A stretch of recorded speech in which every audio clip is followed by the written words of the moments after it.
오늘 이 시간은 제8장 대인관계와 갈등 해결 기법에 대한 내용입니다. 사람이 살아가면서 갈등이라고 하는 것을 경험하지 않은 사람은 한 사람도 없을 겁니다. 우리가 사람과 사람 사이에서 오는 여러 가지 갈등 상황을 누구나 다 직면하게 되는데요. 어떻게 하면 이런 인간관계 속에서의 여러 가지 갈등들을 지혜롭게 잘 극복할 수가 있겠는가, 해결할 수가 있겠는가 이제 하는 그런 내용을 담고 있습니다.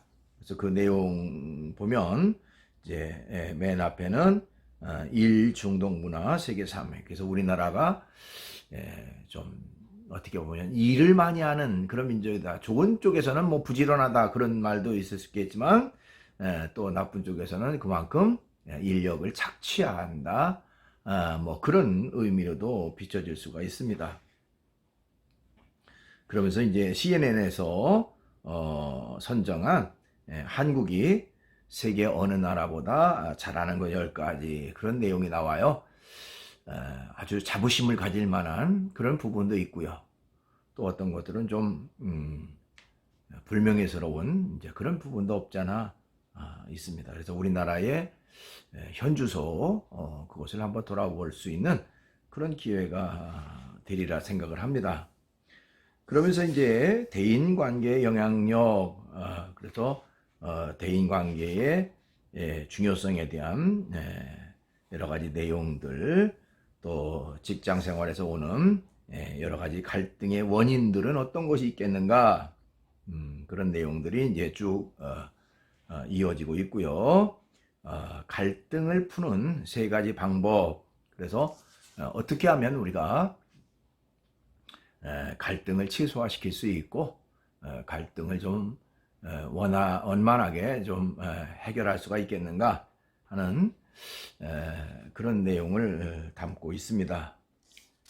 그래서 내용이 이어지고요. 그 다음에 이제 직장 생활에서 대인관계를 잘하려면 어떻게 해야 될 것인가, 우리가 인간관계를 원만하게 잘 갖기 위해서 어떤 태도, 어떤 자세가 필요한가 하는 이런 여러 가지 내용들을 다루고 있습니다. 아주 실제적인 그런 내용들, 또 생활 속에서 도움될 만한 그런 내용들을 이 장에서는 다루고 있습니다. 그러면 이제 계속해서 PPT로 수업을 진행하도록 그렇게 하겠습니다. 예, 제8장 대인관계와 갈등 해결 기법입니다. 우리가 살다 보면 인간관계가 얼마나 중요한가 하는 것을 너무너무 잘 알고 있고 또 필요성을 많이 느낍니다. 때때로는 또 사람과 사람 사이에 이 갈등 관계가 있을 때가 많이 있죠. 자, 그런 것들을 어떻게 지혜롭게 잘 해결할 수가 있겠는가 하는 내용을 같이 한번 살펴보려고 합니다. 예, 여러분 교재에 거기 맨 처음에 보니까요, 일중동문화 세계 3위. 사실 어떻게 보면 좀 좋은 일에 세계 3위가 돼야 되는데 좀 불명예스러운 조금 지나친 이제 그런 부분에서 세계 3위라고 하는 것은 결코 바람직한 그런 일은 아니라고 말할 수가 있습니다. 자, 2012년 발표한 자료에 의하면 한국은 OECD 회원국 중 근로시간이 2193시간으로 오랫동안 독보적인 1위를 유지했다. 아까도 얘기했지만 좀 좋은 의미로 1위를 해야 되는데 일 많이 하는 나라로서 1위를 했다라고 하는 것은 결코 바람직한 그런 부분은 아니죠. 그나마 이제 조금 나아졌다 그래서 2016년엔 조금 떨어져서 2069시간 약간 떨어졌죠. 였지만 여전히 한국 사회에서 일은 우리 삶에 있어서 가장 많은 시간을 차지하는 그런 기간이라고 말할 수가 있습니다. 그래서 일이라고 하는 것이 차지하는 그런 비중이 너무나도 많다, 이렇게 말할 수가 있습니다. 또 이어서 이제 CNN에서 그 조사한 내용을 거기서 다루고 있는데요. CNN이 선정한 한국이 세계 어느 나라보다 잘하는 그 10가지라고 하는 조사가 있는데, 거기에 의하면 그 세 번째로 거명하는 것이 바로 일중독 문화를 꼽고 있다는 거예요. 그러니까 그만큼 다른 나라 시각에서 볼 때는 한국 사람들 하면 일 많이 하는 나라, 일 많이 하는 사람들, 뭐 이렇게 그 비춰지고 있다라고 하는 좀 씁쓸한 그런 내용을 거기서 말하고 있습니다. 여러분들 교재 그 137쪽 아랫부분에 그 CNN이 선정한 한국이 세계 어느 나라보다 잘하는 10가지, 그 부분을 한번 좀 같이 살펴보도록 하겠습니다. CNN이 선정한 한국이 세계 어느 나라보다 잘하는 10가지. 그 중에는 뭐 자랑스러운 것도 있고 좋은 것도 있고 좀 씁쓸한 부분도 있고 그렇습니다. 한국경제 2013년 11월 29일 날 이제 게재된 그런 내용입니다. 우선은 이제 온라인 문화를 들어요. 인터넷 보급률이 82.7%다. 또 18세에서 24세까지 스마트폰 보급률이 무려 97.7%다. 그러니까 온라인 문화에 있어서는 세계 어느 나라보다 대한민국이 월등하다라고 하는 것이죠. 또 인터넷 속도에 있어서도 우리나라를 따라갈 나라가 없다는 것입니다. 지난번에 그 대학 동기 중에 독일에서 지금 살고 있는 그런 사람과 좀 통화할 기회가 있었는데요. 독일이라고 하면 뭐 세계 선진국 대열에 끼어 있는 그런 나라임에도 불구하고 인터넷 속도가 너무 느려가지고 휴대폰, 스마트폰에 올려 있는 조그만한 동영상, 뭐 불과 한 2, 3분짜리 동영상도 그게 다운받는데 너무너무 시간이 오래 걸린다는 거죠. 우리 같은 경우는 뭐 금방 하면 금방 내려받았는데, 그러니까 그 정도로 이제 다른 나라와 우리나라의 차별화가 이루어졌다, 이렇게 말할 수가 있습니다. 그다음에 우리나라 잘하는 것은 남다른 신용카드 사랑.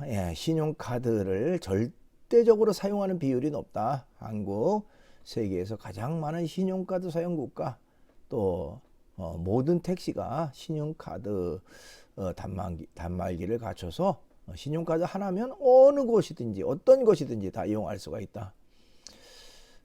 이건 뭐 좋은 면도 있고 좀 그렇지 않은 면도 있겠습니다만은 어쨌든 그만큼 많이 사용한다는 거죠. 뭐 한때는 보통 한 사람이 한 7, 8개, 10개까지 막 가지고 있는 그런 사람들도 많이 있더라고요. 요즘은 이제 많이 그것을 좀 간소화하고 했습니다만은 어쨌든 남다른 신용카드 사랑. 그 다음에 이제 아까 얘기했던 일중독 문화입니다. 한국이 주당 평균 근로 시간이 44.6시간으로 OECD 평균 32.8시간보다 길다. 평균적 그 시간을 말하는 것이죠. 그 이제 우리나라에서 그것을 좀 많이 줄이기 위해서 주 50시간 이렇게 이제 정책도 펴고 있습니다만은 어쨌든 그럼에도 불구하고 아직까지도 그 평균 근로 시간은 굉장히 높다라고 하는 것을 말하고 있습니다. 그 다음에 이제 우리나라에 잘하는 것, 이건 좀 불명예스러운 부분일 수도 있겠죠. 직장 내 음주 문화가 그만큼 이제 만연화됐다. 부하 직원들과 함께 술을 마실 때 이제 폭탄주를 마시게 하는 상사들이 많다. 폭탄주. 이런 그 잘못된 음주 문화, 그건 결코 바른 게 아니죠. 그렇습니다. 사람마다 얼굴 생김새가 다르듯이 또 자기가 술을 먹는 양도 다를 수도 있고 또 어떤 것을 이제 그 체력적으로도 받쳐주지 않는 경우도 있는데 강압적으로 이런 그 술들을 마시고 강압적으로 한다면 결코 바른 게 아니죠. 그 다음에 화장품에 대한 실험 정신입니다. 특별히 남성 화장품 분야에서는 한국이 세계 최고다. 그래서 또 뭐 여성 화장품도 마찬가지죠. 중국에서 우리나라로 오는 주요 고객들이 화장품에 대한 구매가 참 많다는 얘기를 많이 합니다. 어쨌든 화장품에 대한 실험 정신. 그 다음에 이제 여섯 번째로 한국 여성 골퍼들의 그런 그 활약상 실력, 대단하죠. 세계 랭킹 10위권 선수 중에 4명이 한국 선수다. 아마 지금 현재 시점으로는 5명, 6명 될 겁니다. 거의 모든 것을 한국 선수들이 독식하고 독점하고 있다.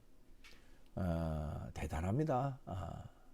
가끔 그 골프 방송을 통해서 한국 선수들의 활약상을 보면 참 대단합니다. 그렇습니다. 그 다음에 스타크래프트 실력이 또 세계 어느 나라보다 잘한다. 스타크래프트 게임 또 한국에서 절반 이상이 팔렸다. 한국 9살에서 12살 청소년 중에 14%가 게임 중독이다.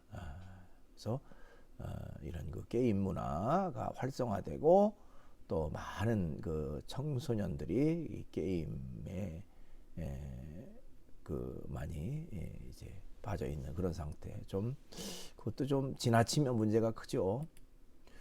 그 다음에 8번째는 항공 승무원 시스템이다.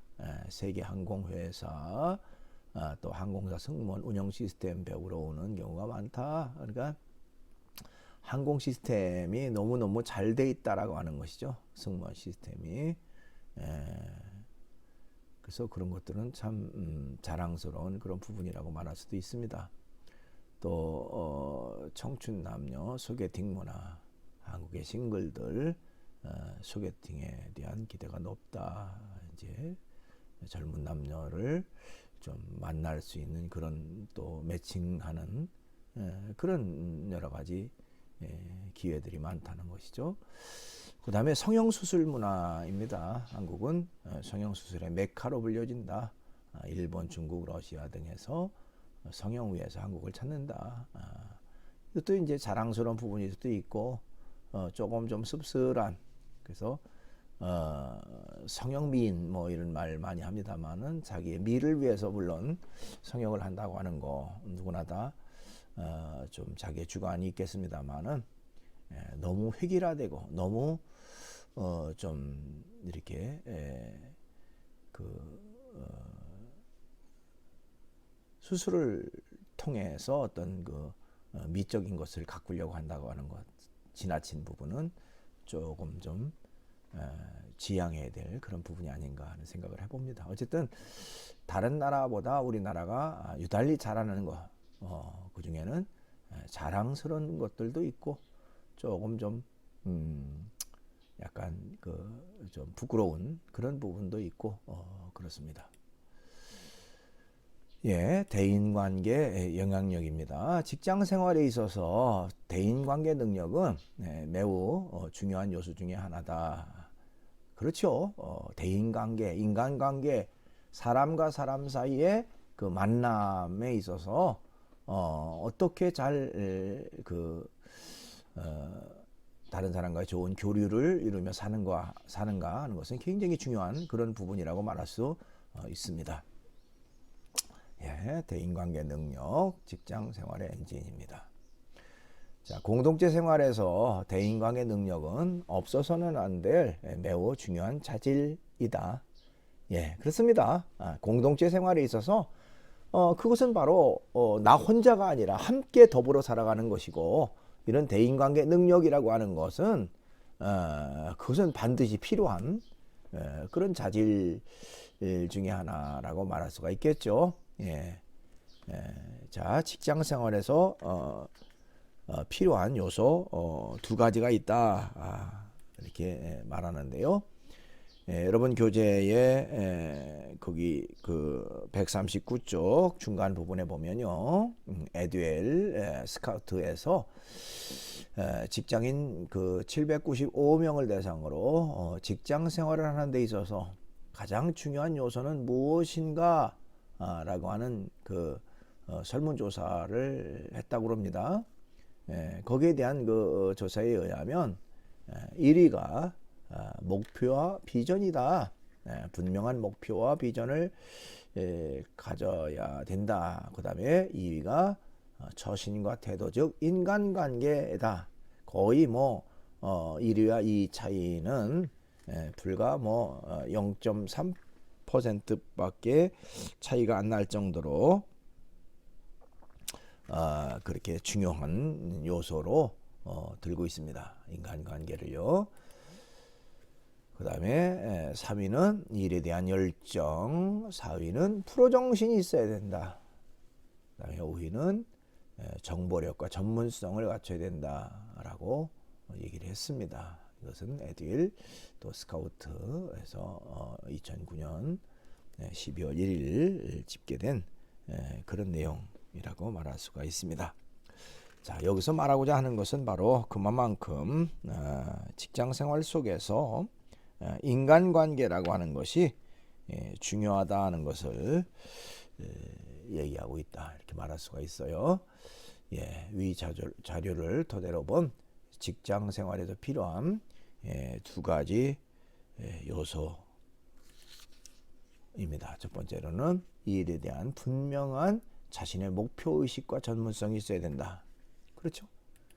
그 다음에 둘째로 중요한 것은 직장 생활에서의 인간관계, 이 두 가지가 참 중요하다 하는 것을 말하고 있습니다. 그래서 직장에서 일에 대한 열정과 아울러 좋은 인간관계는 수레의 두 바퀴와 같다, 이렇게 말할 수가 있어요. 여러분, 수레라고 하는 것은 두 바퀴가 잘 굴러가야 앞으로 나아갈 수가 있어요. 한 바퀴는 잘 굴러가는데 한 바퀴는 고장나서 망가져 있다면 그 수레는 앞으로 나가지 않고 옆으로 빙글빙글 돌 수밖에 없습니다. 그렇죠?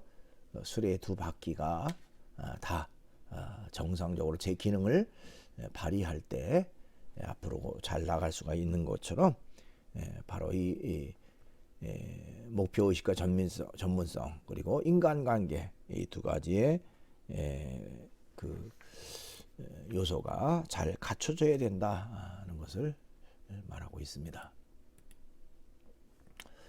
그 다음에 세 번째로 직장 생활에서 오는 갈등의 원인은 어떤 것들이 있는가 하는 것입니다. 우선 일의 비전문성, 자신이 맡은 업무에 대한 확신과 숙련된 업무에 대한 능력이 없다면 공동체 조직에서 요구하는 일을 하는데 걸림돌이 될 수밖에 없다는 것입니다. 그러니까 자신이 맡겨진 일을 제대로 할 능력이 없거나 또 원활하게 하지 못하면 결국에는 이제 다른 사람들에게 피해를 주는 결과가 되고, 또 그 한 조직에 있어서 좀 다른 사람과 많은 갈등적 요소를 갖추게 된다는 것이죠. 이 일에 대한 비전문성입니다. 그래서 우리가 실력과 능력을 배양한다고 하는 것은 그렇기 때문에 중요한 거예요. 여러분들이 대학 생활 속에서 이제 전공에 대한 충분한 그런 실력과 능력을 갖춰야 또 실무적 능력을 갖춰야 현장에 가서도 잘 적응하고 또 자신의 맡겨진 바 이 일에 대해서 원활하게 감당할 수가 있는데 그렇지 못하다면 직장 생활에 오는 갈등의 원인이 될 수밖에 없다는 겁니다. 본인도 답답하고 또 다른 사람들에게도 좀 어려움을 주는 그런 결과가 되기도 한다는 거죠. 그 다음에 직장 생활에 오는 갈등 중에는 낮은 자존감도 역시 직장 생활에서 오는 갈등의 요소라고 말할 수가 있습니다. 자존감이라는 말은 자신의 존재 가치에 대한 인식이에요. 내가 나를 바라보는 시각, 그것이 낮다는 것이죠. 자존감이 낮다는 말은 자존감이 높으면 매사에 의욕적이고 적극적이 될 수가 있어요. 또 긍정적 자세를 갖고 살아가게 됩니다. 그러나 반대로 자존감이 낮다면 매사에 소극적이 될 수밖에 없고 자신감이 결여되겠죠.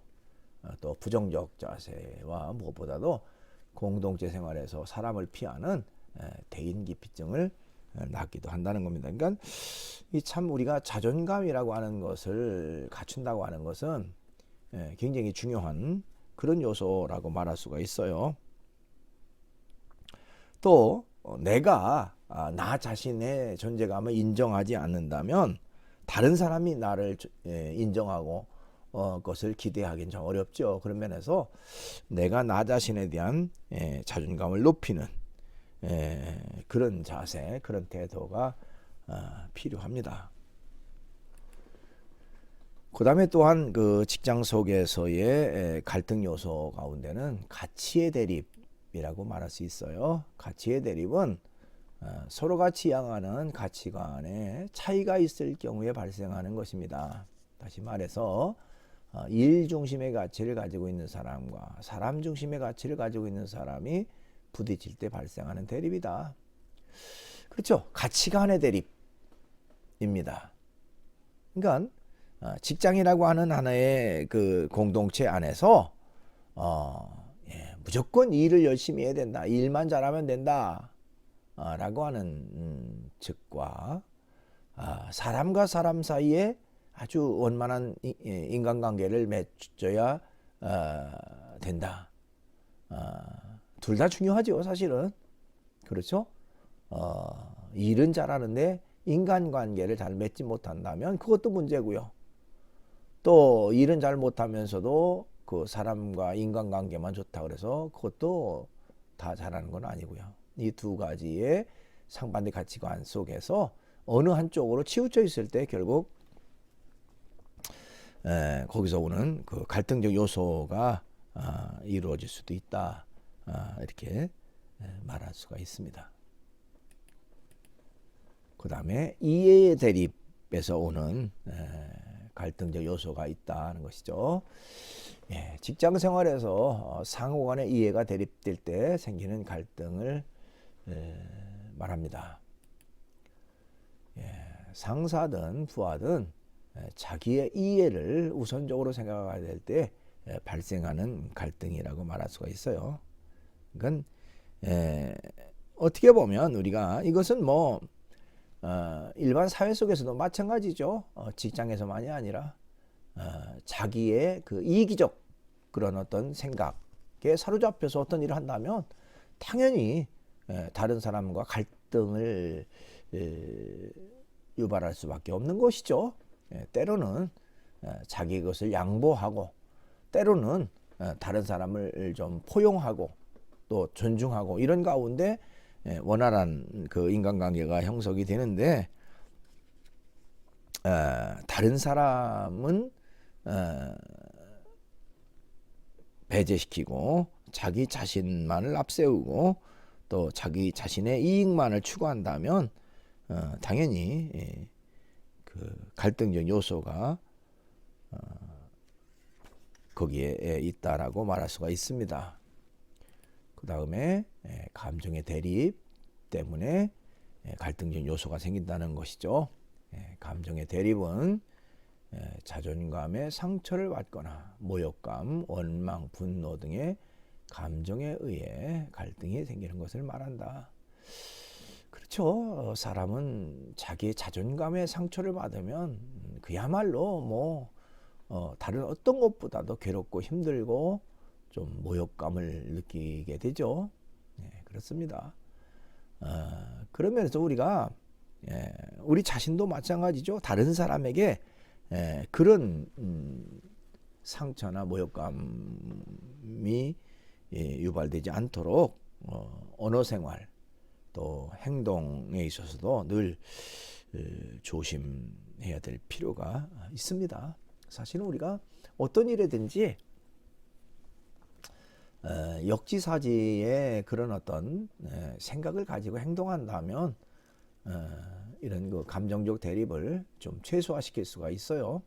근데 즉흥적이고 감정적으로 무조건적으로 자기의 감정을 폭발시키고 또 함부로 다른 사람들에게 말하거나 행동한다면 그것이 다른 사람에게 큰 상처로 다가갈 수가 있다는 것이고, 그것 때문에 이제 갈등적 요소가 만들어지고 또 좋은 관계성을 파괴하는 그런 결과가 되기도 한다는 겁니다.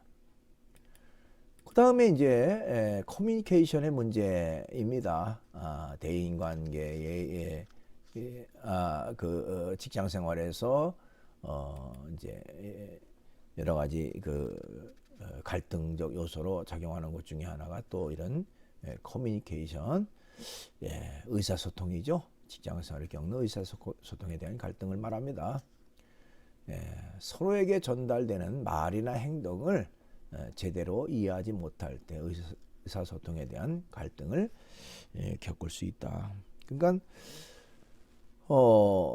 결국 내가 말한 것에 대해서 상대방이 오해했거나 또 상대방의 말을 내가 오해했거나 뭐 이런 것들 다 그 의사소통의 문제, 커뮤니케이션의 문제이죠. 그렇기 때문에 이런 그 소통 면에서 우리가 원활하게 잘 이루어질 수 있도록 의사소통에 늘 좀 신경을 쓰고 또 그것을 조심할 필요가 있다라고 말할 수가 있습니다. 따라서 자신의 의사를 말이나 행동으로 상대방이 정확하게 이해할 수 있도록 표현하는 것은 커뮤니케이션의 문제를 줄이는데 매우 효과적이다 하는 것입니다. 그러니까 인간관계에 있어서 결국에는 이 의사소통이라고 하는 것이 얼마나 중요한가 하는 것을 우리가 새삼 깨닫게 됩니다.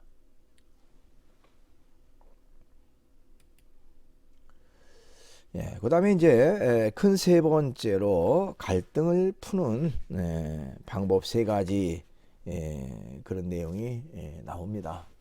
우리가 어떻게 얽힌 그 갈등 관계를 좀 잘 해결할 수가 있겠는가 하는 내용이죠.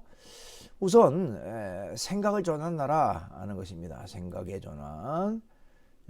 나의 생각을 전환해서 그동안 내가 생각하고 받아들였던 일들에 대한 의심과 비판적 사고를 하게 될 때 직장 생활에서 갈등은 해결되고 성숙하고 발전하는 직장 생활이 될 수 있다 이렇게 말할 수가 있어요.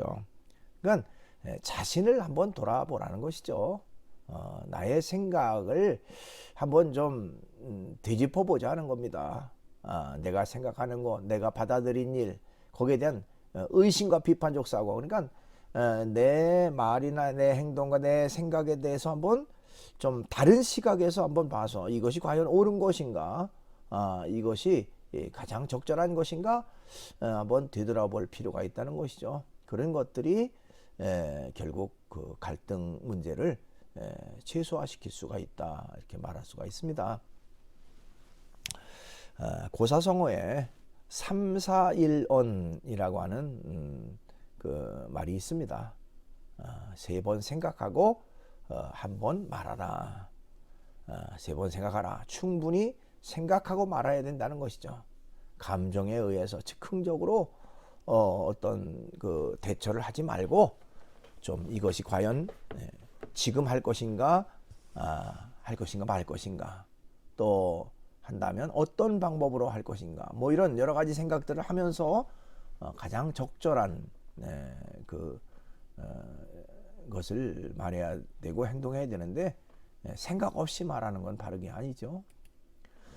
그 다음에 역지사지의 정신을 가져라는 것입니다. 역지사지. 뭐 쉽게 말하면 입장 바꿔 생각해보자 하는 얘기죠. 역지사지라고 하는 거는 다른 사람의 처지에서 생각하라. 그런 의미를 담고 있어요.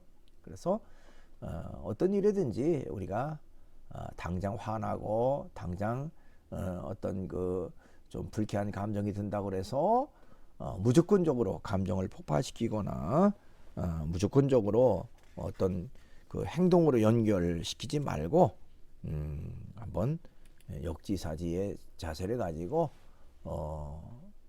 그 상대방 입장에서 생각해 보는 것도 좋다는 것입니다. 성경에 마태복음 7장 12절이라는 곳에 보면요. 그러므로 무엇이든지 남에게 대접을 받고자 하는 대로 너희도 남을 대접하라. 이것이 율법이요 선지자니라는 말이 있습니다. 즉 다른 사람이 나를 알아주고 다른 사람이 나를 높여주기 이전에 먼저 다가서라. 먼저 대접해주고 먼저 높여주고 먼저 존중해줘라. 그런 내용입니다. 그래서 이 내용을 소위 그 황금률이라고 하는 별칭을 담고 있어요. 즉 황금처럼 소중한 말씀이다. 즉 다른 사람을 먼저 대접하고 먼저 존중하고 먼저 다가서는 그런 태도를 가져라라고 하는 것을 말하고 있는 것입니다. 그 다음에 이제 긍정적인 태도로 대하라는 것입니다. 갈등을 푸는 세 가지 방법. 긍정적 태도라고 하는 말은 어떤 상황과 환경 속에서도 가장 희망적인 생각, 희망적인 말, 희망적인 행동을 선택하는 마음을 말합니다. 그러니까 결코 비관적이거나 부정적이거나 좀 그런 좀 나쁜 생각을 버리고 우리가 늘 긍정적인 생각과 긍정적인 말, 행동을 하자는 얘기죠. 생각에 있어서 긍정적, 부정적 작은 차이지만 결과론에 있어서는 엄청난 차이를 가지는 것이 바로 이런 생각의 차이라고 말할 수가 있습니다. 그래서 여러분들이 어떤 상황이든지 늘 이 긍정적 태도, 긍정적 사고를 갖고 살아가는 것이 중요하다 이렇게 말할 수가 있습니다. 키엘케골이라고 하는 철학자가 있었습니다. 여러분 잘 알죠? 키엘케골. 그 키엘케골이라고 하는 사람은 그의 저서 가운데 죽음에 이르는 병이라고 하는 그런 책을 쓴 사람으로 유명해요. 죽음에 이르는 병. 그 도대체 죽음에 이르는 병이 어떤 병일까? 요즘 뭐 암이나 무슨 여러 가지 불치병 이런 것들이 죽음에 이르는 병일까? 그는 죽음에 이르는 병이라고 하는 것은 그런 것이 아니라는 겁니다. 즉 인간에게 있어서 죽음에 이르는 병이라고 하는 것은 그 실망이라고 하는 거, 또 자기 자신을 포기하는 자세, 그것이 곧 죽음에 이르는 병이다 하는 것입니다. 절망. 그러니까 나는 더 이상 희망이 없어. 나는 이제 끝이야. 나는 아무런 살아갈 방법도 없어라고 모든 것을 포기하는 태도. 절망이 곧 죽음에 이르는 병이다 라고 하면서 어떤 상황이든지 우리가 긍정적 태도를 가지고 살아가야 된다라고 하는 것을 강조하고 있습니다. 여러분 교재의 144쪽 거기 아랫부분에 보니까요. 그 드라마 미생 중에서 오상식 과장이 장그래에게 한 말의 내용이 나옵니다. 예, 회사가 전쟁터라고 밀어낼 때까지 그만두지 마라. 밖은 지옥이다. 그런 멘트가 있습니다. 이 말은 회사가 살벌한 전쟁터처럼 보이지만 회사 밖은 전쟁터보다 더한 지옥과 같은 곳이다. 이제 그런 의미를 담고 있어요. 그러니까 회사를 떠나서 다른 데로 간다고 해도 그곳은 또 다른 어려움, 또 다른 힘든 일이 있다고 하는 것입니다. 그것이 천국이 되지는 않는다. 이제 그런 말이죠. 어떤 것이든지 쉽게 얻어지는 것은 없습니다. 그리고 가장 편하고 가장 좋은 것은 없어요. 나름대로 힘든 부분이 있으면 좋은 부분도 있고요. 좋은 부분이 있으면 힘든 부분도 있는 것입니다. 토마스 아킨퍼스라고 하는 사람이 쓴 그 책에 보면 그런 내용이 나옵니다. 내가 앞에 산이 높다고 그래서 그 산을 피해서 옆으로 갔더니 거기에는 더 큰 산이 나를 기다리고 있더라. 그러니까 우리가 어떤 일을 하든지 피한다고 해서 능사가 아니고요. 어려운 일이 있더라도 정면으로 도전하는 그런 자세, 또 맞서 싸우는 자세, 돌파하는 자세, 그런 자세가 필요하다 하는 것입니다. 또 여러분 교재 145쪽 중간쯤 보면 중간 윗부분에 보면 한 조사에 의하면 상사가 가장 싫어하는 부하 직원의 말은 그만두겠다 그런 말이라고 그래요. 갈등이 생겨서 그 갈등을 해결하지 못하고 직장을 떠나 새로운 곳으로 이직한다고 해도 그곳에 또한 모든 것이 완벽한 상태로 존재하지는 않는다는 겁니다. 그러면 어떻게 해야 될까요? 그건 바로 갈등이 생길 때 긍정적 태도를 가지고 그 갈등을 접근하고 또 그것을 이기는 자세, 그것이 필요하겠죠. 자, 긍정적 태도라고 하는 말은 어떤 상황과 환경 속에서도 가장 희망적인 생각, 희망적인 말, 행동을 선택하라는 그런 의미를 담고 있습니다. 거기 또 애플사의 그 CEO였던 스티브 잡스에 대한 내용도 나옵니다. 스티브 잡스도 처음에는 회사를 설립하고요, 승승장구했지만 이후에 회사가 부진해지자 이사회에서 해고되고 쫓겨났다고 그래요. 그렇게 유능한 분도, 그렇게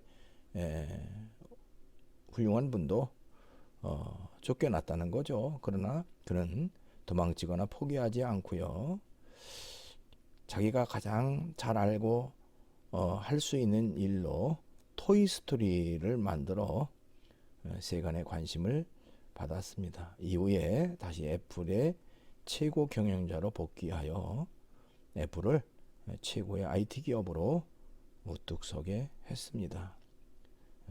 스티브 잡스의 이러한 업적은 가장 힘들고 어려운 환경 속에서도 긍정적 태도를 잃어버리지 않았던 결과다는 것입니다.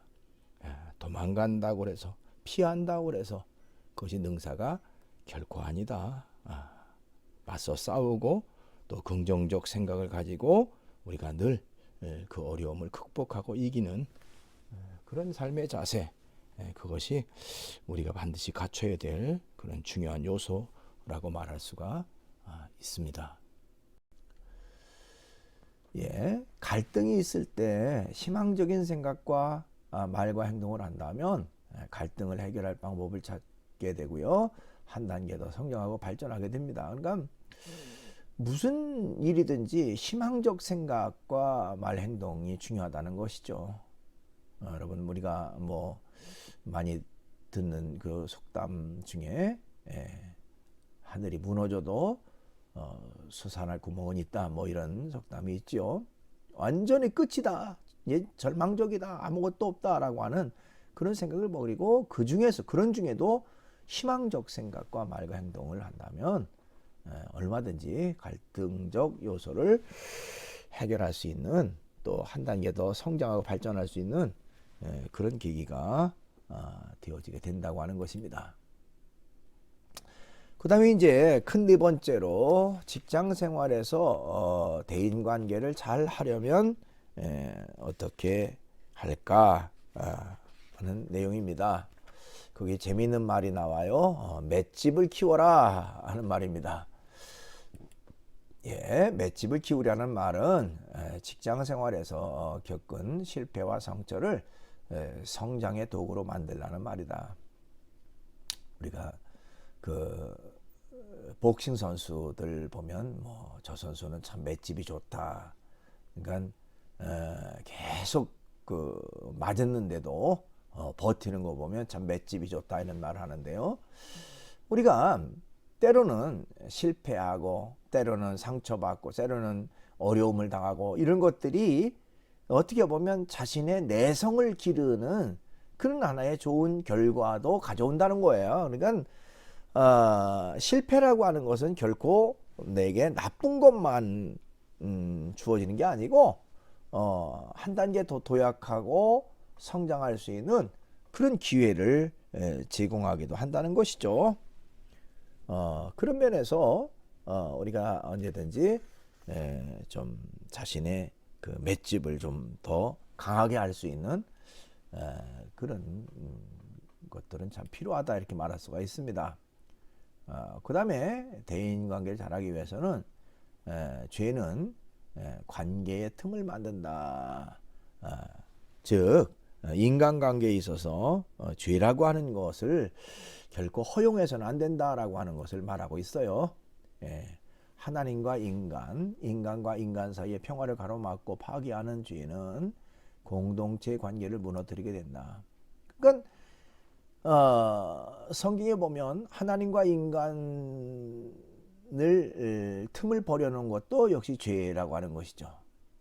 최초의 인간인 아담과 하와가 하나님이 먹지 말라고 했던 선악을 알게 하는 나무 열매를 따먹는 순간, 즉 죄라고 하는 것이 들어오게 되고, 죄는 하나님과 인간 사이를 벌어지게 만드는, 틈을 만드는 결과가 됐죠. 인간과 인간 사이에서도 역시 마찬가지죠. 죄라고 하는 것도 잘못이 결국에는 틈을 만듭니다. 파괴하는 도구. 그렇기 때문에 그런 요소로 인해서 인간관계가 파괴되지 않도록 해야 된다는 것이죠. 야고보서 1장 15절에 보면 욕심이 잉태한 즉 죄를 낳고 죄가 장성한 즉 사망을 낳느니라. 죄라고 하는 것이 욕심 때문에 생긴다. 그리고 그것이 결국 그 죄가 많아지면 사망, 자기 파멸을 가져온다 하는 것이고요. 그런 면에서 우리가 하나님과의 관계성도 마찬가지, 인간과 인간 사이의 관계성도 마찬가지고 서로가 신뢰해야 된다는 것이고, 서로에 대해서 그 조금 더 좀 거짓됨이 없어야 된다라고 하는 것을 말하고 있어요. 여러분, 친구끼리 좋은 인간관계가 왜 무너집니까? 그건 바로 거짓된 것 때문에 그럴 수도 있죠. 그러니까 거짓된 것들, 잘못된 것들 다 털어버리고 서로 좀 용서를 구하고 그렇게 할 때 좋은 인간관계를 맺을 수가 있습니다. 그 다음에 하나님은 합력하여 선을 이루시는 분이다 이렇게 말할 수가 있습니다. 우리가 항상 정직하고 맡겨진 일에 최선을 다한다면 하나님은 이 모든 것을 통해 한 단계 더 성장하고 발전하는 발판으로 삼으시게 됩니다. 그래서 주어진 것은 어쨌든 주어진 일에 최선을 다하는 것이 중요한 것이죠.